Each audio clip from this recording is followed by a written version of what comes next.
چگونه می توانیم رمز وای فای را تبدیل کنیم؟ بسیار ساده است دوستای عزیز. فقط یک چیز که مهم است او آی پی ادرس است.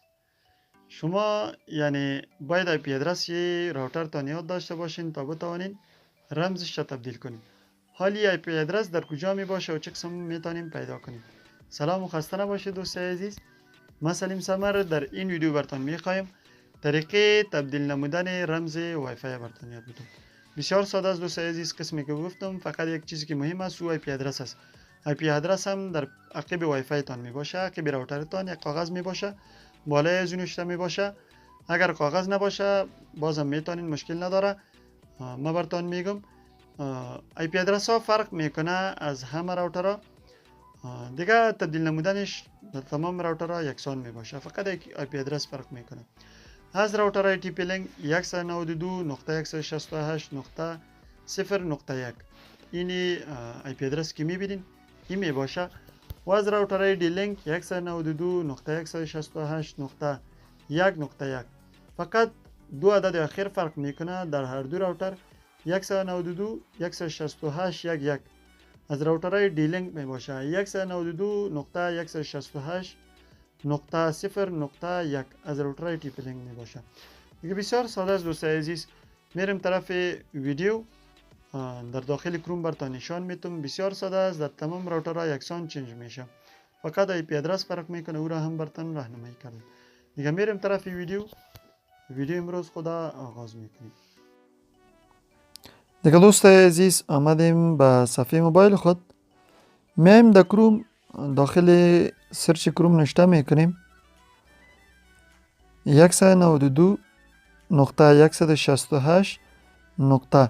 اگر راوترتان دی لینک است 1.1 نوشته میکنیم. از ما راوتر ما تی پی لینک است، نوشته میکنیم 0.1. اون بالا اوجا بر ما نمایان شد. میبین بالای پی میبینین 192.168.0.1. در یوزر هم ادمین نوشته میکنین به حروف کوچک و در پس رمز هم ادمین نوشته میکنین به حروف کوچک. ایرا اوکی میکنیم. میایم داخل راوتر شدیم، بخش وایرلس میایم. ایرا زوم میکنم براتون.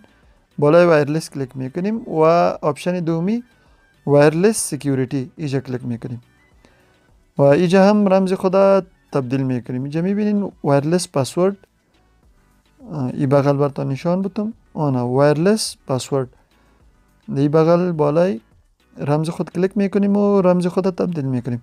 دیگه دوستای عزیز فقط آی پی بود. از تی پی لینک براتون گفته بودم 192.168.0.1.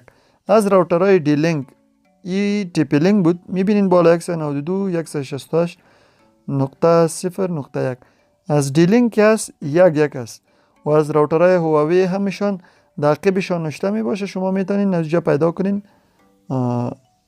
آی پی ادرس تانه. دیگه سیو میکنیم و میبینین وای فای ما دیسکانکت شد. بالا میبینین. پس میایم وای فای خدا وصل میکنیم. میریم بالای سیتینگ که وای فای ما رمزش تبدیل شده یا خیر یک چک میکنیم. یه هم ریفرش میکنیم، کم منتظر میشیم. یه هم بالای ازی کلیک میکنیم، فورگت میکنیم. پس میایم رمز خدا وارد میکنیم. فقط یک آی پی ادرس مهم بود. دیگه در تمام راوترها یکسان چنج میشه.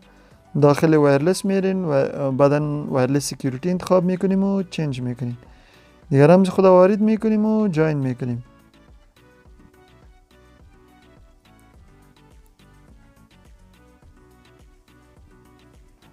دیگه دوستای عزیز اگر ویدیو خوشتان آمد لایک کنین، با دوستایتان شریک کنین تا هم یک چیزی از پیش فایده بگیره. دیگه وای فای ما وصل شد و رمز تبدیل شد. تا ویدیو بعدی، الله حافظ.